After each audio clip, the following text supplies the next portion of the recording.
Today I wanted to build this house, so I did. I took it and turned it into this. Are you liking it? So I based it on a new build British house. It was originally advertised as a 5-bed house. I just found it on Rightmove or Zoopla or something, and I wanted to give it a go. So my idea was that this would be for a family of 4 or 5 or 6 or whatever. And it will be like a classic middle-class family, you know, the kids go to private school, the mother has no emotional availability, the father didn't really have a hand in raising the kids, everybody inside of this house is miserable, but it's a nice house from the outside. A lot of British houses at the moment go with a white and grey exterior colour scheme, which, bleh, no, I hate it. So I've gone for a classic brick instead. If you pause at the right moment, you'll be able to see the floor plan that I went with. I did keep going back and forwards on the floor plan, but it made my OBS go funny, and every single time I flicked back to my browser, it went black on my screen recording. So I had to edit it, loads of it out. Oh my goodness. But anyway, I edited it down eventually. By the way, I am so hot right now. Oh my God, it's boiling in the UK. Houses are built to keep heat in. Our houses are not built to, you know, stay cool, and nobody has air conditioning, and I can't have my fan on because then it sounds really awful into the microphone. Ugh, life is so hard. Anyway, so I started by going room by room actually on the floor, like on the floor plan, because if I don't do that, then I find that I make the houses way too big and I can never fill the space. So that's why I'm going room by room. I followed the floor plan for the ground floor actually. And the first floor a little bit. So in British English, the first floor is the equivalent of the second floor. So the first floor is, you know, up one flight of stairs, which doesn't make any sense. So you have the ground floor, then the first floor on the first. Anyway, whatever. So the ground floor, I used the provided floor plan. I found it very helpful, and just got a basic, you know.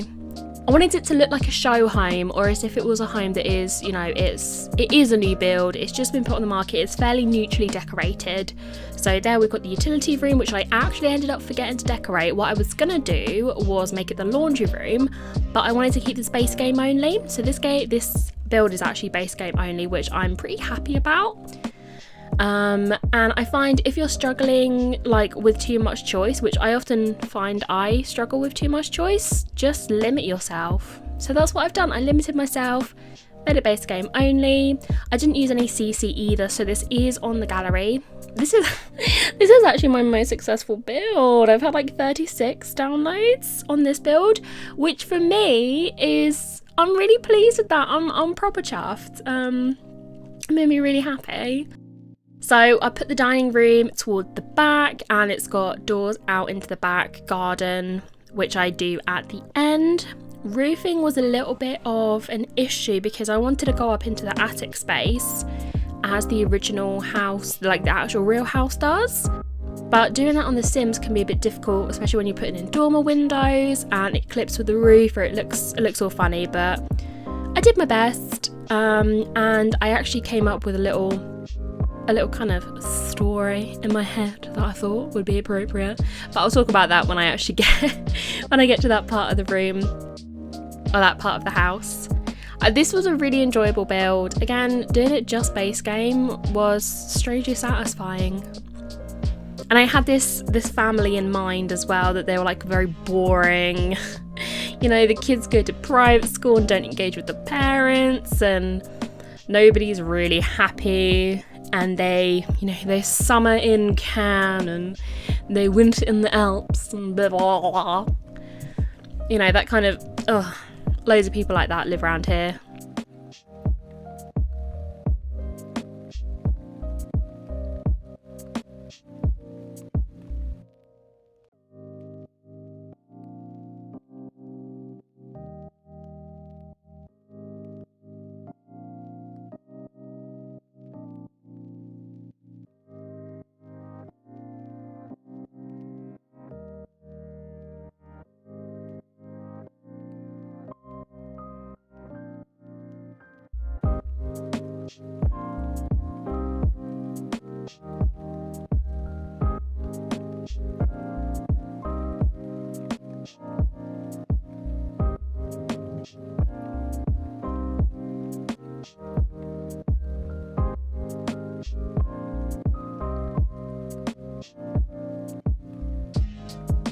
I wanted this to feel very normal and boring, so not a lot of clutter. I like to make my builds low res compatible, because for the longest time I had to play The Sims 4 on a low res settings, and I couldn't have any cluttered lots because that would just make my game crash, because it was a low spec. I think it was like 8 gig of RAM, maybe even 6. So I always bear that in mind when I'm making my builds now, especially if I'm going to be putting them on the gallery.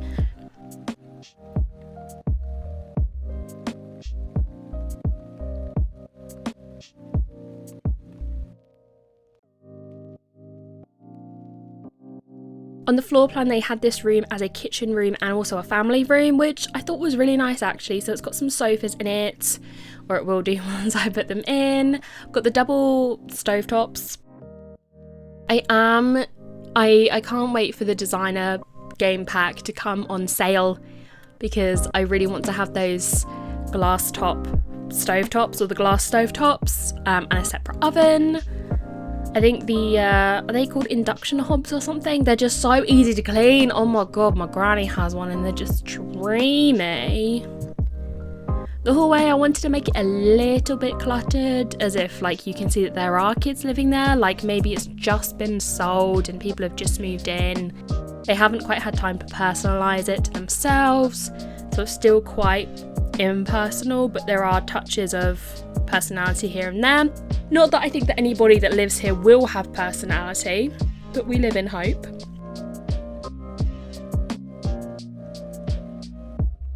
This feels like the right kind of house to move in a family and just make their lives absolutely miserable. Like, they have money and therefore they shouldn't probably be given any kind of happiness. Like, just make life awful for them. Please. Put a dysfunctional family in here and ruin their marriage, or kill somebody off, or, you know, whatever. Just make it thoroughly unhappy. So it's all very white and grey and beige. White and grey is definitely the new beige for the 2020s. So that's what I kept in mind. I used a lot of the career reward objects as well, because they're really cool. And when you haven't got family moved in, that's good. Also getting a trans pride flag in there. Happy Pride Month. I often put pride flags in my builds anywhere, because I'm gay and I like to have kind of representation here and there. So now we're on to the upstairs. Upstairs there are 2 double bedrooms and then 1 bedroom for 2 kids, which could be turned into 2 single bedrooms, but I left it just as 1. And then upstairs in the attic room there's another bedroom with bunk beds. So in the master room I have given them a bathroom and a walk-in closet kind of dressing room. Here you can see me really struggling with putting stairs in there that will come into the attic room and still be functional. I end up just not bothering with the stairs and just using ladders. Thank God for ladders. And it was actually putting in the ladders into the loft room that made me think, hey, what if we put some teenagers up here that are chronically unloved and neglected by their parents, and what would that lead them to doing? A life of crime, obviously. All because I couldn't fit stairs in there and had to put a ladder in there instead, as like proof that the parents don't love them. They just hid them away when no one can see them. It felt very fitting. But I come back and do that a little bit later.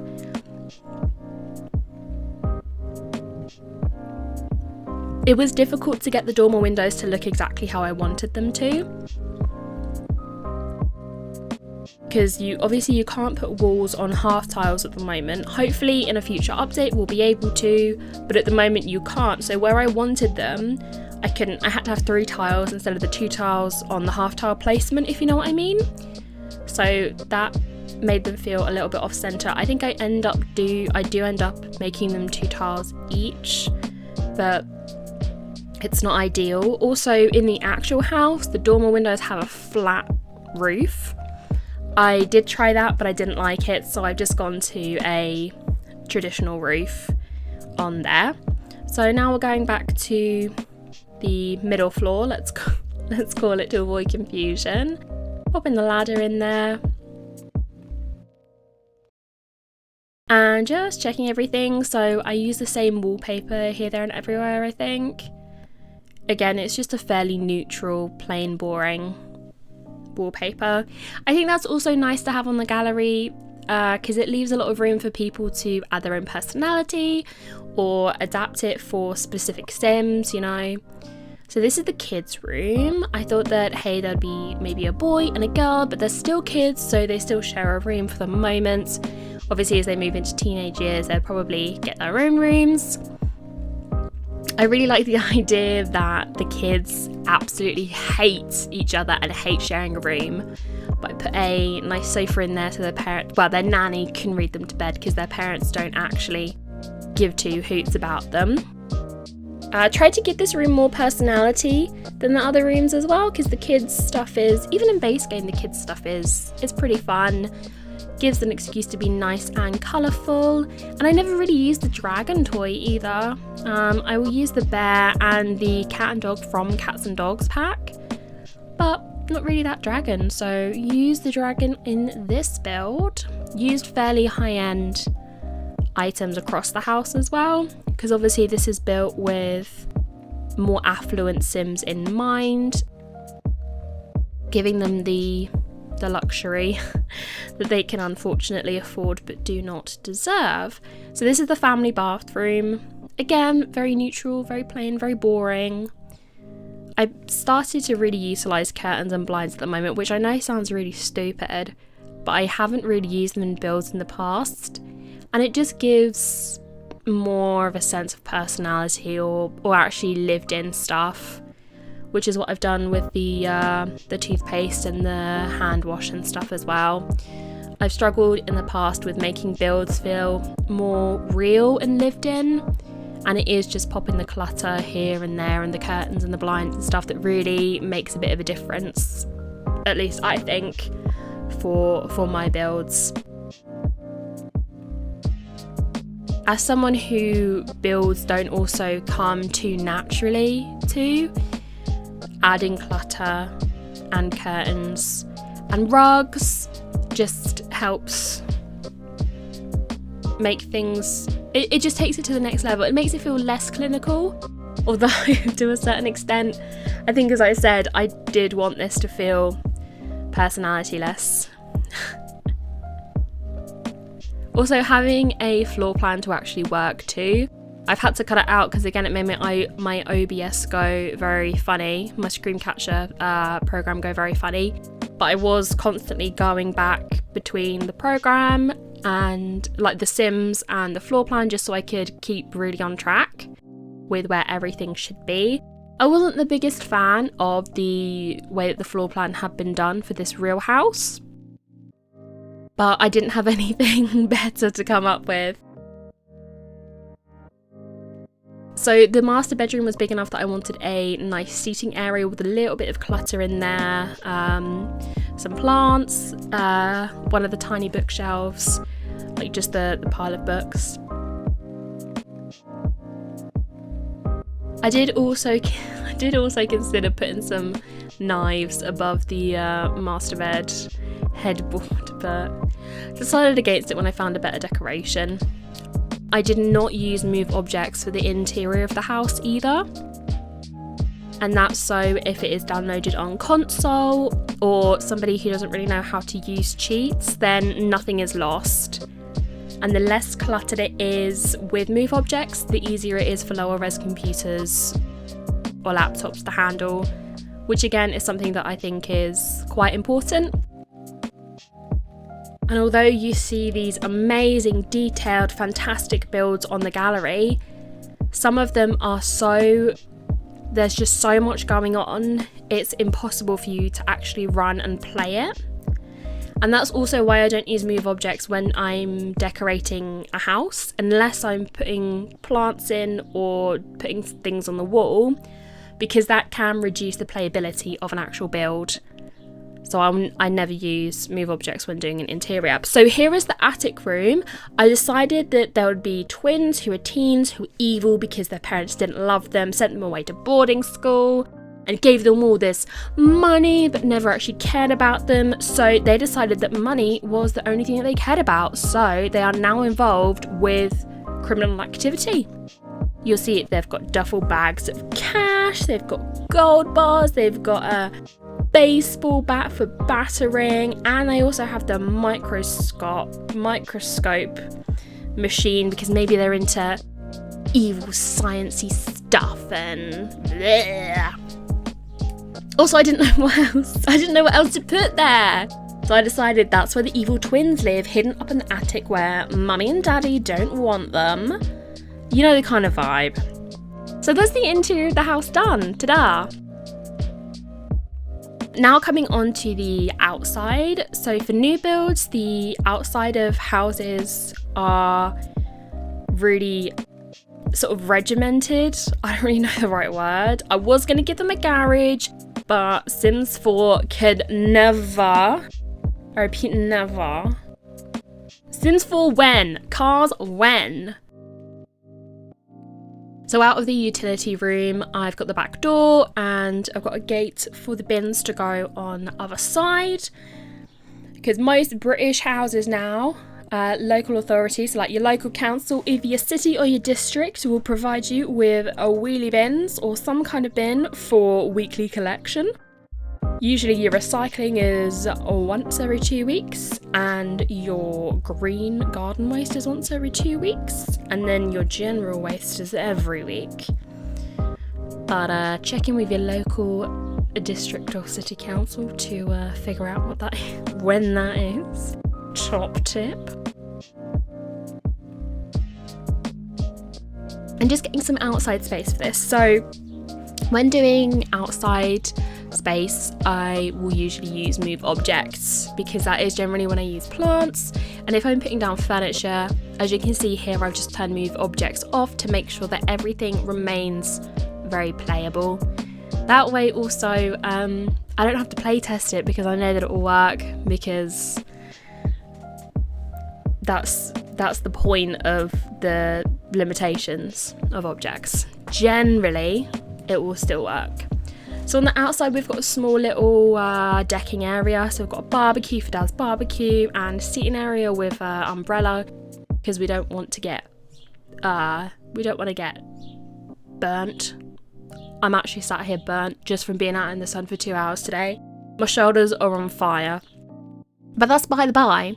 And 2 sun lounges as well. We love a good sun lounger. Pick up those rays and don't be stupid like me and forget to put on sun cream.